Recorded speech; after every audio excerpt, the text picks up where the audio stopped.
जिला बागी बलिया जो है गांव पड़ेगा, जौने गांव का नाम पर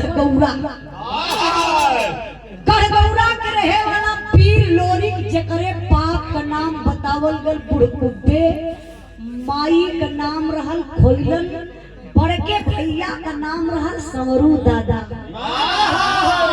परिवार का परिचय बा, लेकिन अब होत का बात नहीं, आप लोग ध्यान दिया, शांति बनौले रहा, जहाँ जहाँ देखब मुरझायल हुआ वहाँ आप लोगों के हंसाए देवे, जहाँ देखब तनी ताकत कमजोर होके वहाँ वीर रस चढ़ाए देवे।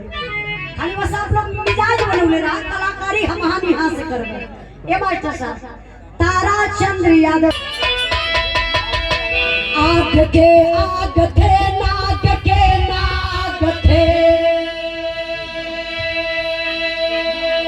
पीर लोरी कश दुनिया तहलती रही, जिसके तेगा पे दुर्गा कया संजमा, चंद मेरा जवानी मचलती रही, जिस तरफ से निकलते थे डोरी का जवान, कांप जाती थी धरती हिले आसमां, अरे जिसके छाती में दम आग को रोक ले, मौत को मात देता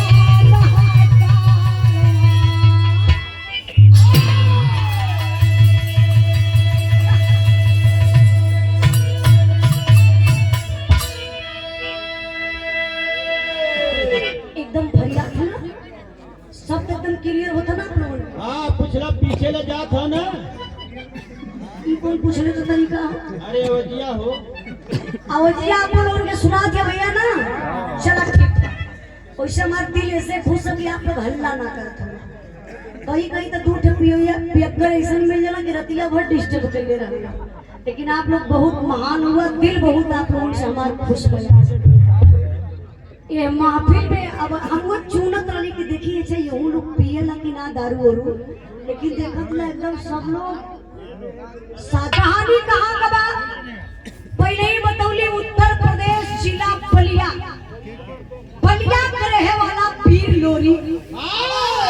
एक बार का बात बा, यही बनारस सारनाथ, जे भाई बनारस गए हुई आपके पता हुई, बनारस सारनाथ में एक बहुत बड़ा अखाड़ा बा, वही अखाड़ा पे कुश्ती रखल गई, बड़े बड़े वीर अइलन बाबू, कुश्तियां लड़लन, कुश्तियां लड़ब बड़ा आसान रहल, लेकिन एक शर्त रखल रहल कि जे कुश्ती लड़ी अखाड़ा का विजेता हुई, एक लंबी चौड़ी से कुदान रहे वहू के कूदी, ओकर भी विजेता हुई, ओके मुंह मांगल इनाम दिहल जाई। बड़े बड़े पीर अइलन लड़ने अखाड़ा पे, लेकिन नंबर आ गया लोरी का, लोरी निमोटा कसलन, निमोटा कस के बाबू चढ़ल हुआ अखाड़ा पे। कैसे मास्टर साहब,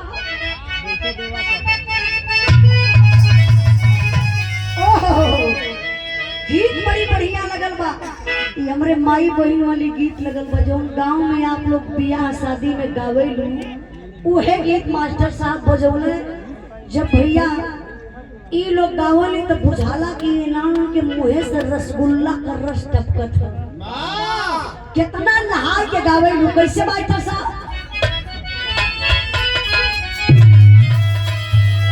मोरे पीछू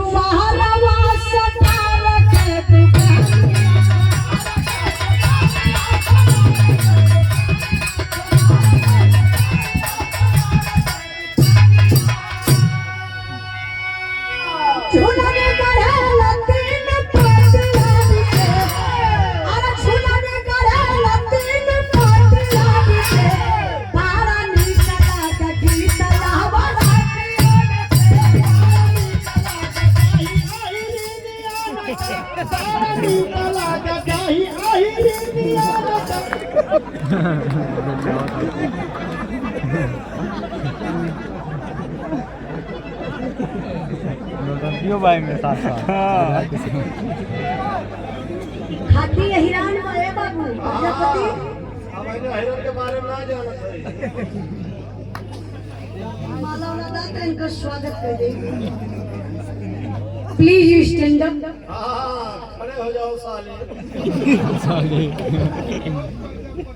हाँ प्रजापति पहले हमरे अहिर बिरदरी से माफी मांगा कि अब हिरन के पूछना था ये प्रजापति होगा देखा बोला ये प्रजापति भैया आपका बात ना अच्छा प्रजापति बताओ हमार कौन गलती है मन बड़ा ही ना कहना है जब ये कहना तो इहो हीरे के खोपड़ी है ना आपके ना ये हीरे को खोपड़ी प्रजापति भेई के जूता मारी कुल बर्तन गीला हो जाए भैया आप अपने पत लिया देखा ये मफिया कहाँ मांगत हो देखा कौन भई समझी जाती खड़ा हुआ पहले पब्लिक कोई खड़ा हुआ पब्लिक कोई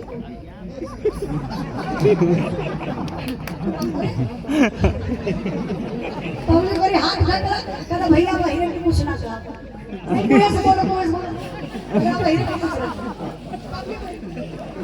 तब माला दे मैं तो ना दे आका तो अब यार हीरा लोगन के ना कुछ का भैया माला ना इनका स्वागत करे एक बार आप लोग ताली बजा दा प्रजापति के नाम भैया इनके पहचाना तो नेताजी के बा ये हनी प्रीत के भैया हो के राम रहीम के सार हो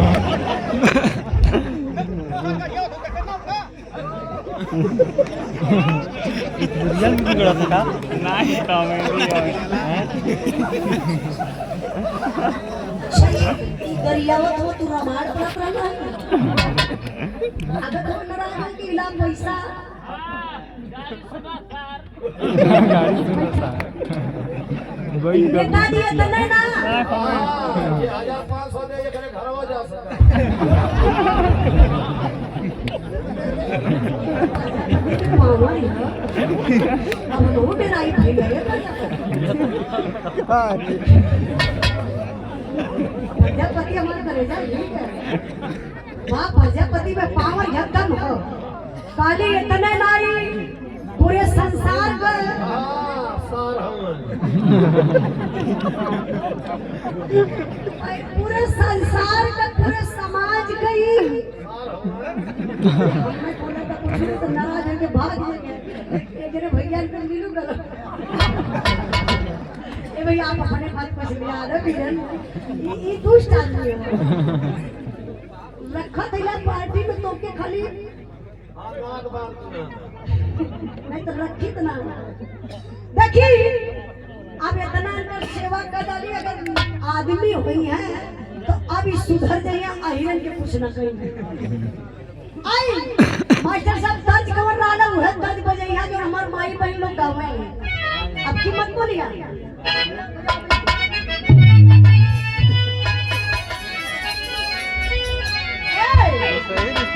मोरे पीछू हवा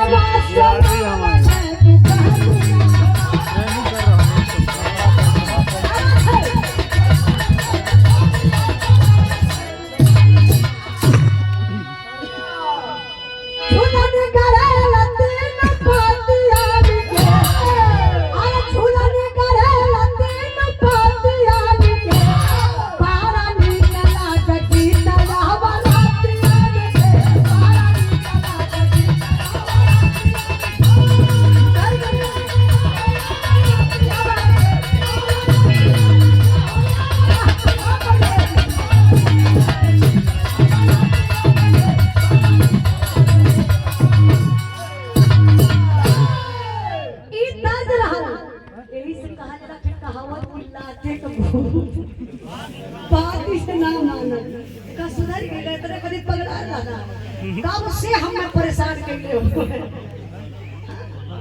आई तेरी बिहार में भाव का बा लोरी का खाना पे चलत हवे अपन रिमोटा का समय रिमोटा कस के ऐसे तार ठकलाए गुरुजी जात है का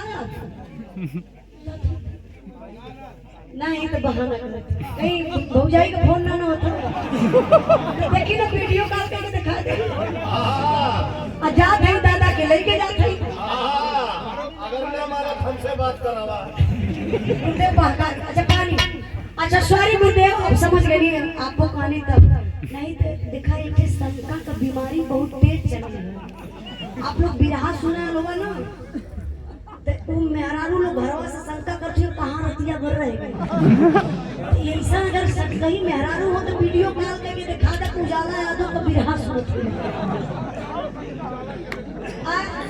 जाना था लोग ना तब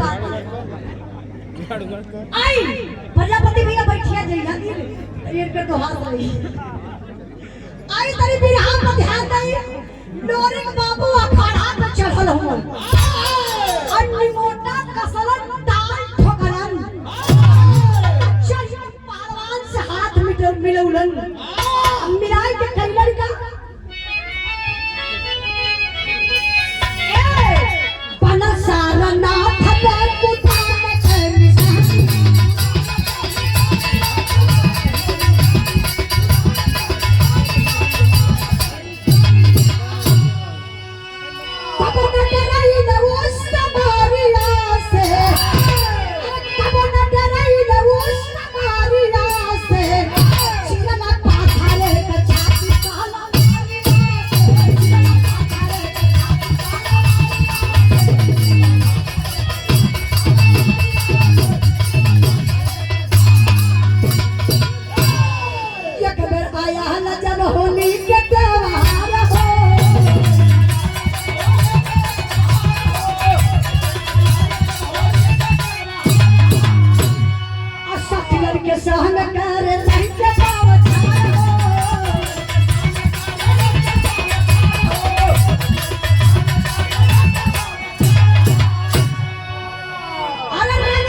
आपके बात में दम हम कहीं बहकाए के निकलत है अच्छा आपको आ गया चच्चू आ गया अच्छा आपके पीछे पीछे अच्छा चलिए चच्चा बैठिए नहीं तो कहानियाँ आधी छूट जाए तो फिर इससे अगर फिल्म देखत होगा और थोड़ा सा सुर्ती उर्ती बनावे निगाह भटक गई आ हीरो हीरोइन के कोड़ा में उठा ले हम फिर धा दलत का ए हीरो हीरोइन का कर ले पता नहीं सर का कर ले अब उना गए हम सुर्ती बनावे में भिड़ा ले तो देखिए चच्चा तनी कहानी पर ध्यान दे बिरहा का मतलब होला कहानी आप कहां भैया आप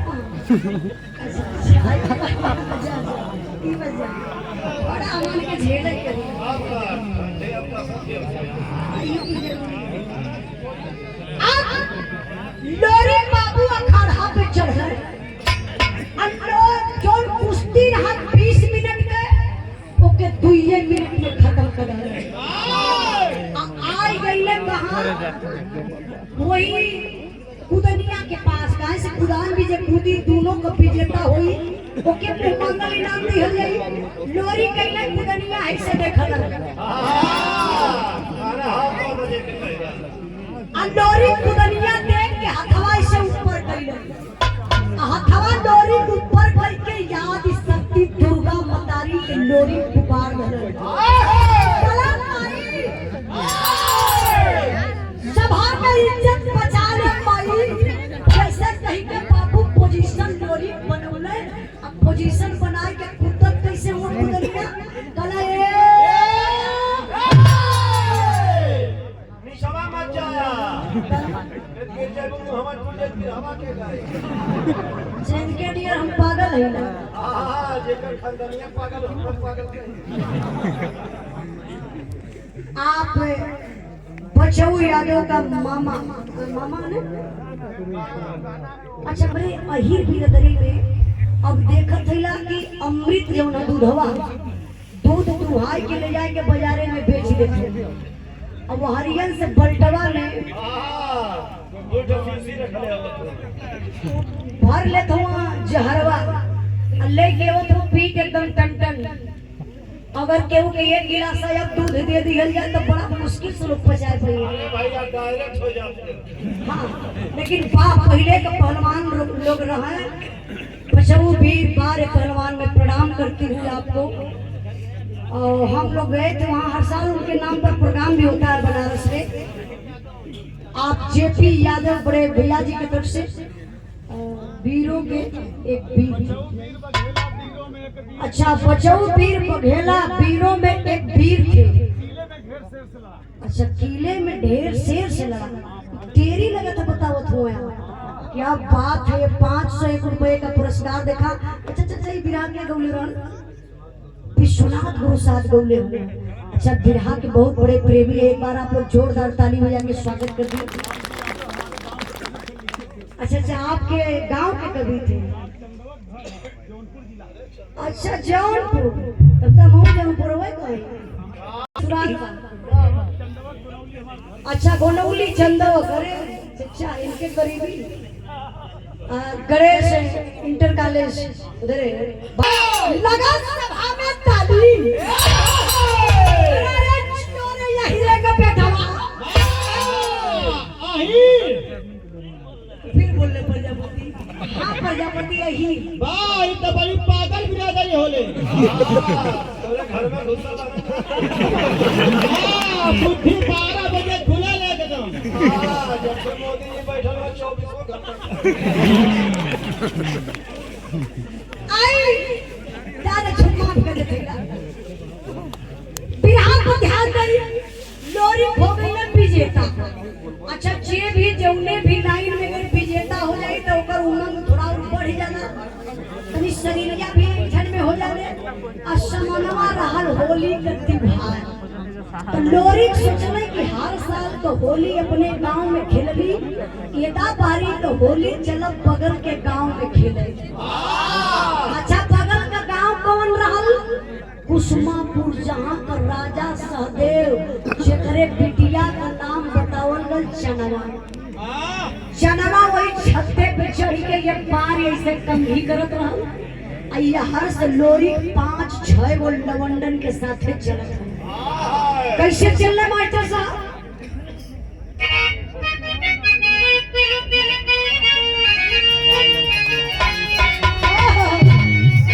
चामरे पापा भी बिरहा गावल, पापा भी हमार बिरहा गावलन। आप कहाँ गए भैया? तब का करल आप तो भाई खाली प्याज छीलत हो।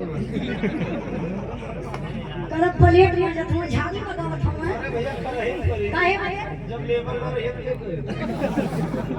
देखिए कभी भी आप लोग यूपी में बोल गई तो हमारा ढाबा बा, आप लोगों के आशीर्वाद से 2 गो ढाबा बा, एक रेस्टोरेंट है ढाबा बा।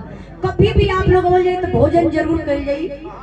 आप चंदो गले रोड से जब आई हैं, अच्छा कैले बनी भोजन तो हमारे पापा होटल में। अच्छा भैया हमारे पापा पिया छिलत रहन। हमारे पापा होटल का मालिक हुआ, हमारे होटल का नाम बा उजाला ढाबा। पापा हमार मलिकार हुआ, 5-6 जने के रखले हुआ। ये उम्र में हो। अच्छा उमरिया का करी मेहरारू प्रजापति में हरिया आई कहाँ से है? हमार पापा 5-6 जने रखले का मतलब वर्कर रखले हुआ। अरे रोटी बनावा वाला अलगे आप भैया गलो पर देखले हो बच्चा 6 जने को उमर रोजी रोटी चले। मेहरारू का कौन है?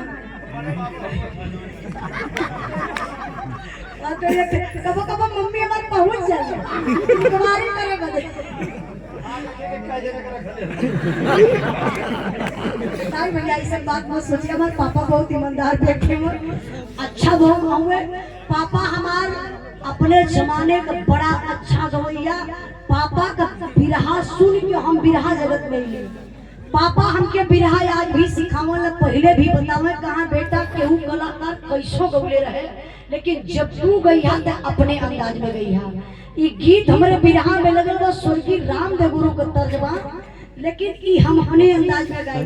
स्वर्गीय रामदेव गुरु के तर्ज में जौन गवैया अपन अंदाज मिलावे लगल। साल उमरिया कर कम हो गई। सबके पास का बतिया ना बा वाह इतना जवाब है जो ने गीत के सोची राम ने गुरु गावत रहे। कैसे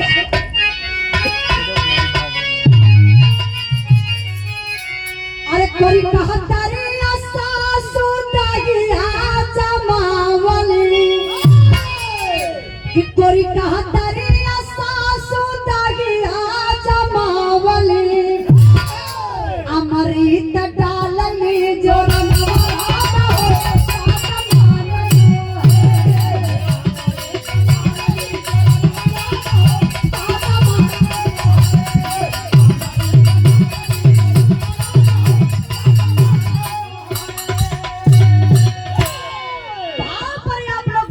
लोरी चलल हम कुसुमापुर में होली खेले बदे ए भाव पर सम्मान किए आप चंद्रिका प्रसाद यादव मंडल अध्यापक भाजपा ग्राम अमल भीटी अध्यक्ष मंडल अध्यक्ष काली है। अच्छा आप भाजपा के नेता हैं हाँ अरे हम समझे दीदी को देखा हमने बिहार के चक्कर में जरूरी बाबा इस शंका पर मिटा दे और बोला ना कि अस्पताल के को कभी रोके के ना चाहिए बीमारी बढ़ जाना। नेताजी जल्दी आई बाका के चल रही चंद्रिका प्रसाद यादव मंडल अध्यक्ष भाजपा के। अब ये लोगों से नाम पूछे आप लोगों से पूछे फिर हम कहाँ पहुँचे लियो हमारा जिम्मेदारी थोड़ी ना कि हम गाई। अच्छा चलत कैसे हुआ तनी ई देखा अरे पगलिया बाहर छरहर परहर पदानिया अरे पगलिया बाहर छरहर परहर पदानिया ऐसे कर चले के पीछे करिया लोरी को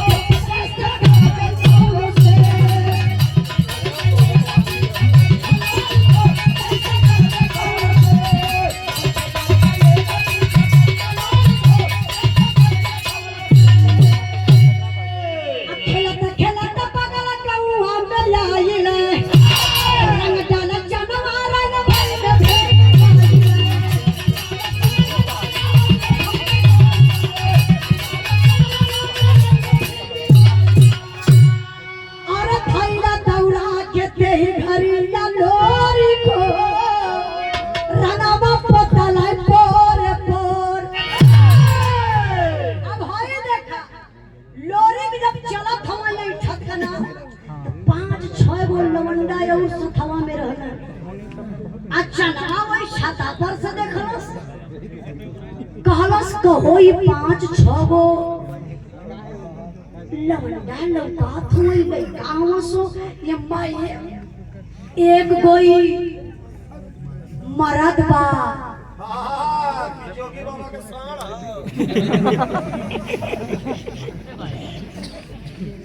काहे कोनो मरद बा कि कोनो देवता बा अब तब न लोरी तनी से करीबाई गई चना चीनी गई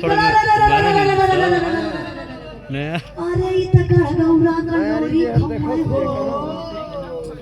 अरे नहीं का नाम तो सुनले रही लेकिन देखले ना रही हो अरे भैया बैठ जाता बीरान कान तोरा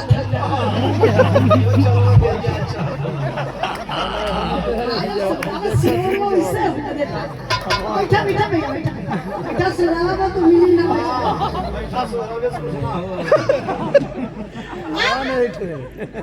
लोरी चलत हो लोरी के कुछ पता ना बा जनवा छत पर से लोरी के देखत बा। अच्छा तो ये भैया पहले के मर्दन में आज के मर्दन में बड़ा अंतर हो गया। आपका मर्द तो छारा शुरू हो गया मतलब छोटा हो लगा। हाँ आज का मर्द राम गोपाल भैया आज के जमाना का मर्द अगर केहू बहुत ज्यादा लंबा हुई तो 7 फीट से ऊपर मर्द केहू ना हो। अब सही बात है गलत लेकिन पहले का लोग बतावा हाँ जा जा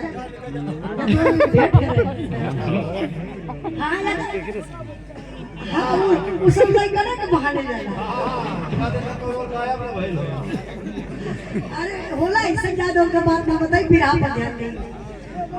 अब लोरी के साथे सबसे छोट मर्द जे रहा उ पठवा चमार सबसे छोट मर्द 18 हाथ लंबा। वही का भाई लाल चलवा चमार के देखा पलटिया मत पूरा मत चाचा नहीं बिरादरी ना छिपावा जाए। अच्छा ये बताओ कि सबसे छोट मर्द 18 हाथ लंबा तो लोरी का सबसे लंबा रहल 18 दूनी 36 हाथ। इंची टेप लेके गलना ना पाए पागल कहीं कर। लोरी के लोग बतावे कि 20-25 हाथ लंबा मर्द। अरे वो पहाड़ जैसा चौड़ी छाती, शहर मुसुक, टूटल कान, ऐठल गर्दन, मोटे मोटे जंघा।